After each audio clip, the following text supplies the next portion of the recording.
Halo, perkenalkan nama saya Indriyanti Komananga dari Prodi Pendidikan Sejarah dengan NIM 238720103. Saya akan menjelaskan tentang observasi museum. Museum MPU Tantular Sidoarjo.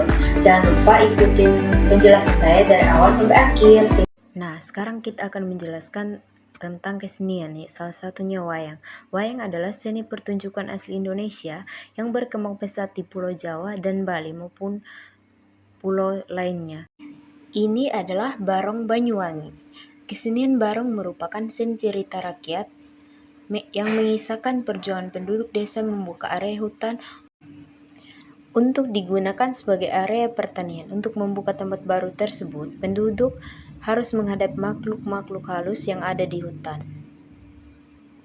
Pementasan kesenian ini dilaksanakan pada malam hari dan selesai pada pagi hari.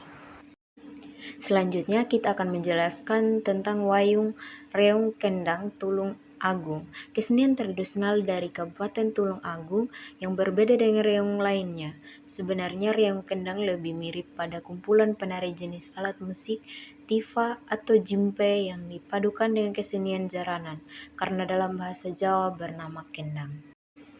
Nah, ini adalah koleksi yang dipamerkan, yaitu manik-manik, gelang, cendrawasih, dan patung gajah. Manik-manik ini berasal dari Bondowoso yang berfungsi sebagai bekal kubur, berasal dari teknologi masa Neolitikum.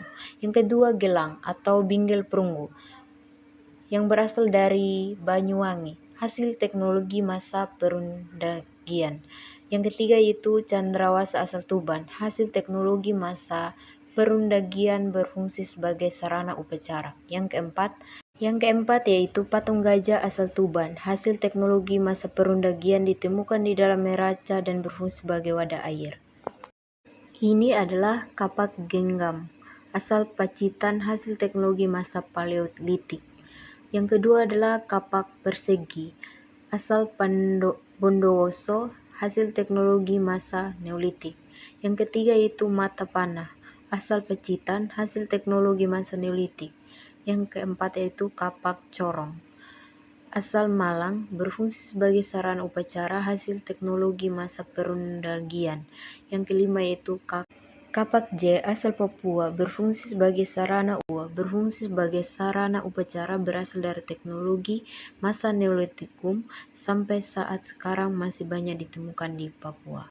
Nah, dengan adanya teknologi zaman prasejarah, sisa-sisa kehidupan zaman prasejarah di Indonesia menunjukkan adanya perkembangan tingkat kemampuan dalam mengelola dan memanfaatkan bahan-bahan yang disediakan oleh alam sekitarnya. Peralatan batu yang dibuat pada zaman Paleolitik, zaman Mesoneolitik, dengan zaman Perundingan. Nah, sekarang ini adalah gambar peninggalan masa prasejarah. Zona prasejarah kebudayaan prasejarah di Indonesia dimulai pada zaman manusia mengenal pembuatan alat-alat dan batuan diperkirakan di Indonesia. Zaman ini dimulai pada masa 1,5 juta tahun yang lalu dan indikasi temuan Pictotropus erectus sampai dengan temuan hominid yang termasuk ke kategori manusia modern. Awal dari kebudayaan tertua di Indonesia berasal dari lembah Sungai Solo atau yang sekarang disebut Bengawan Solo. Sebaran temuan meliputi daerah Punung atau Pecitan, Trinil, dan Sangiran. Budaya prasejarah dijumpai aneka peralatan mulai dari zaman batu tua sampai dengan zaman perunggu. Beberapa tinggalan zaman prasejarah diantaranya kapak genggam, beliung kopak lonjong, dan beberapa peralatan perunggu seperti cendrawasih, kapak, corong maupun nekara. Selain itu pun ada koleksi prasejarah, juga ditemukan beberapa koleksi fosil dan batuan sebagai penunjang perkembangan budaya prasejarah. Nah, ini adalah kapal Belanda. Maket kapal dagang Insulinde ini berasal dari Stedelijk Historic Museum Surabaya. Maket ini dibuat pada tahun 1935. Kapal dagang Insulinde adalah kapal dagang milik perusahaan perkapalan Belanda Rotterdamsche Lodi. Nama Insulinde sebenarnya adalah nama Kepulauan Nusantara, pemberian dari tokoh Multatuli dalam bukunya Max Havelaar. Pada kapal dagang Insulinde terlihat corak warna yang beraneka, yaitu warna-warna kamuflase.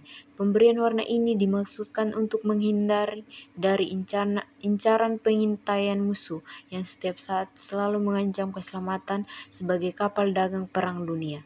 Tidak hanya menjelajahi perairan di wilayah Nusantara, tetapi juga melintasi lautan yang menghubungkan Nusantara dengan Nederland. Maka dari itu kapal dagang ini dilengkapi dengan senjata-senjata jenis meriam. Sekian video dari saya. Terima kasih karena udah menonton dan